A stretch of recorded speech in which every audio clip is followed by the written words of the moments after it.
বিশ্ব পরিবেশ দিবস উপলক্ষে পূর্ব বর্ধমানের কাটোয়া ২ নম্বর ব্লকের সিঙ্গি কাশিরাম দাস স্মৃতি পাঠাগারে এক বিশেষ কর্মসূচির আয়োজন করল আদি চন্দা ফাউন্ডেশনের পক্ষ থেকে পাঠাগার ও স্থানীয় স্কুল প্রাঙ্গণে মোট ৪০টি চারাগাছ রোপণ করা হয়। সবুজ ভবিষ্যতের লক্ষ্যে এটি ছিল এক ছোট্ট কিন্তু তাৎপর্যপূর্ণ পদক্ষেপ। এদিন অঙ্কন প্রতিযোগিতার আয়োজন করা হয় পাঠাগারের উদ্যোগে, যেখানে শিশুরা পরিবেশ রক্ষার বার্তা তাদের ক্যানভাসে ফুটিয়ে তোলে।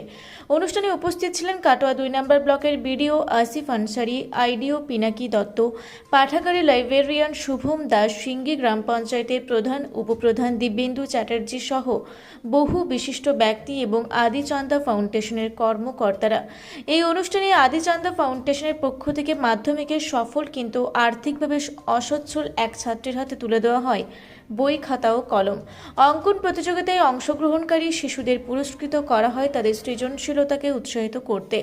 সুদূর পুনে থেকে আদি চন্দা ফাউন্ডেশনের প্রতিষ্ঠাতা মাননীয় শান্তনু বাস এই মহতী উদ্যোগে তার শুভেচ্ছা বার্তা পাঠান এবং ফাউন্ডেশনের সকল কর্মকর্তাদের প্রতি কৃতজ্ঞতা জানান।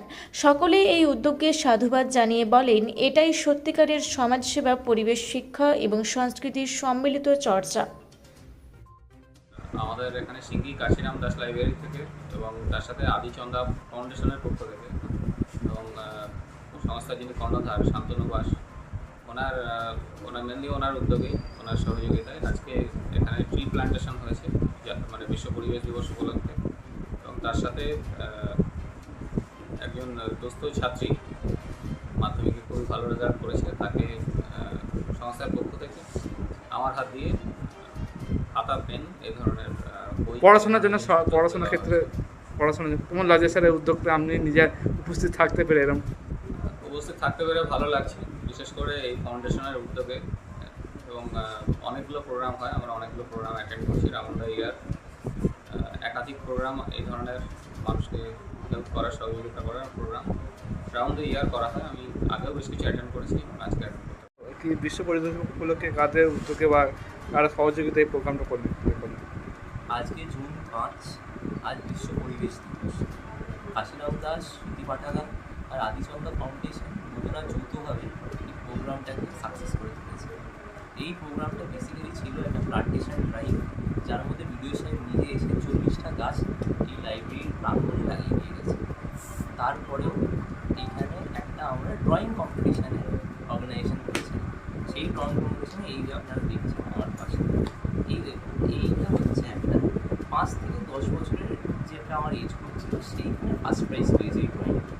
এই ড্রয়িংটার মধ্যে বাচ্চাটা কিন্তু বুঝিয়েছে যে কীভাবে প্রকৃতি আমাদেরকে আদান প্রদান করে। এই যে বাচ্চাদের মধ্যে যে এই যোগসূত্রটা, যে ওরা বুঝতে পারছে যে পরিবেশের আজকের দিনের গুরুত্বটা কী, সেইটা তুলে ধরার জন্যে এই আমরা ছোটোখাটো প্রোগ্রাম। এই যে এই লাইব্রেরিটা, আপনি যেমন জানেন, এই লাইব্রেরিটা একটা বিরাট ঐতিহ্য রাখে, কাশিরাম দাসের লাইব্রেরি। ওর নাম শুভম দাস, আমি এই লাইব্রেরি। আজকে কোথায় এসেছেন? আজকে আমরা সিঙ্গি কাশিরাম দাস লাইব্রেরিতে এসেছি। আদি চন্দা ফাউন্ডেশনের পক্ষ থেকে শান্তনু বাসের নির্দেশে আমরা আজকে বিশেষ দিন বিশ্ব পরিবেশ দিবস, সেই উপলক্ষে চারা গাছ রোপণ করলাম সিঙ্গি কাশিরাম দাস লাইব্রেরি প্রাঙ্গণে। প্রায় ৪০টা মতন চারা গাছ আমরা রোপণ করলাম। শান্তনু বাসের প্রচেষ্টায় ওনাকে অসংখ্য ধন্যবাদ জানাই। এইরকম অনুষ্ঠানের আয়োজন করতে পেরে আমি নিজেও উপস্থিত থাকতে পেরে খুব গর্বিত মনে করছি। আর বিশেষভাবে আমাদের উপস্থিত ছিল এই অনুষ্ঠানে কাটোয়া ২ ব্লকের বিডিও আসিফ আনসারি স্যার। এই অনুষ্ঠানে একটা অন্য মাত্রা দিক নিয়ে যায়। আর এছাড়া লাইব্রেরির পক্ষ থেকে একটি অঙ্কন প্রতিযোগিতা, আঁকা প্রতিযোগিতা যেটা হয়, সেটা হয়েছিল। আমাদের পক্ষ থেকে আজকে চারা গাছ রোপণ করলাম। নাম রাহুল রায়, আমি আদি চন্দা ফাউন্ডেশনের একজন সদস্য। কাটোয়া থেকে রাহুল রায়ের রিপোর্ট, রূপসী বাংলা মিডিয়া।